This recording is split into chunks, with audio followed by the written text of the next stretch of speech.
Nessa aula eu vou mostrar como utilizar o teste de mutação na prática.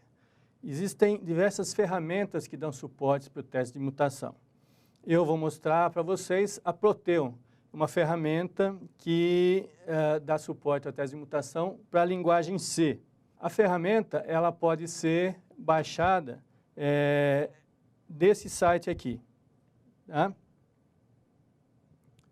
E eu vou utilizar como exemplo o programa Identifier, que já foi usado em uma outra aula, a aula de teste funcional. Só para lembrar, esse programa, que é bem simples, recebe como argumento um string e ele precisa dizer se há um identificador válido ou inválido. Um identificador válido, ele tem até 6 caracteres e todos eles devem ser letras ou dígitos. E o primeiro caractere deve ser uma letra. Por exemplo, o identificador ABC é um identificador válido. O identificador 1BC, por exemplo, não é um identificador válido. Em particular, eu vou fazer o teste, para facilitar a nossa vida, eu vou fazer o teste de uma única função, que é essa que está aparecendo aqui para vocês e que valida um caractere e diz se ele é um caractere inicial válido ou não para o identificador, ou seja, se ele é uma letra ou não. Iniciando a ferramenta Proteus, essa é a janela principal da interface. A primeira coisa que temos que fazer é criar uma seção de teste. Para isso, fornecemos alguns dados, como o nome da seção,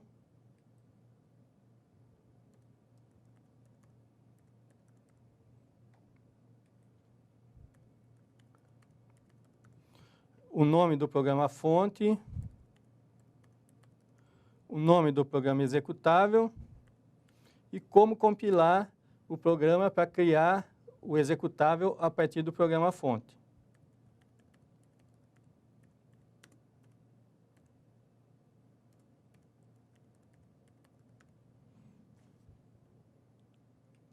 Então, criamos uma seção de teste. Uma vez criada, a gente pode acompanhar o andamento dessa seção de teste na janela que a gente chama de janela de status, que dá a visão geral de como anda a nossa seção de teste. Bom, em seguida, eu vou criar os mutantes para iniciar o teste. Aqui, inicialmente, eu vou selecionar quais são as funções do programa que vão ser testadas. Ou seja, para quais funções é que eu vou gerar os mutantes. Como eu falei, para facilitar a nossa vida, eu vou testar aquela função que se chama validS. E aqui eu vou selecionar quais são os operadores de mutação que a gente vai querer utilizar. Inicialmente, eu vou selecionar o operador que a gente já conhece, que é o ORRN, que troca operadores relacionais. Para cada operador, eu posso selecionar qual é a porcentagem de mutantes desse operador que vai ser gerado. Então, no caso aqui, eu vou selecionar 1.0, ou seja, eu vou gerar todos os operadores, todos os mutantes desse operador para aquela função que a gente tem lá.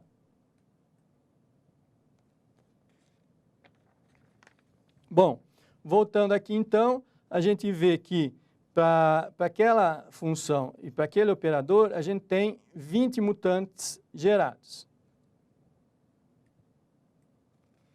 Agora, eu vou adicionar alguns casos de teste para tentar matar os mutantes que foram gerados. No caso, eu vou começar com 2 casos de teste. Aqueles que eu tinha mencionado para vocês, que é o ABC, ou seja, ele tem que dizer que esse identificador é válido, e vou adicionar o 1BC, que é um identificador não válido, certo?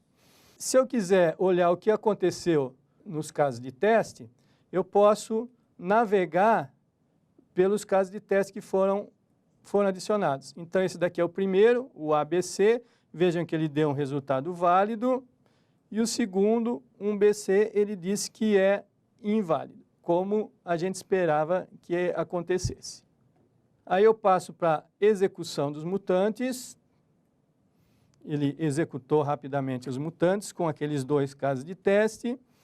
E eu posso, olhando aqui no status, verificar que esses 2 casos de teste foram capazes de matar metade dos mutantes. Então, eu tenho um score de mutação de 50%. Muito bem. O que eu tenho que fazer agora? Agora eu vou olhar os mutantes que estão vivos e olhar apenas os que estão vivos e decidir o que fazer com eles. Por exemplo, esse daqui está vivo e eu percebo que a mudança que foi feita nesse ponto aqui, ele trocou o maior igual pelo maior. Então, para eu matar esse mutante, eu preciso de um identificador que comece com a letra A maiúscula. Com isso, o resultado do programa original e do mutante vai ser diferente. Muito bem. Então, eu vou adicionar um novo caso de teste, que é o A maiúsculo BC, e vou executar os mutantes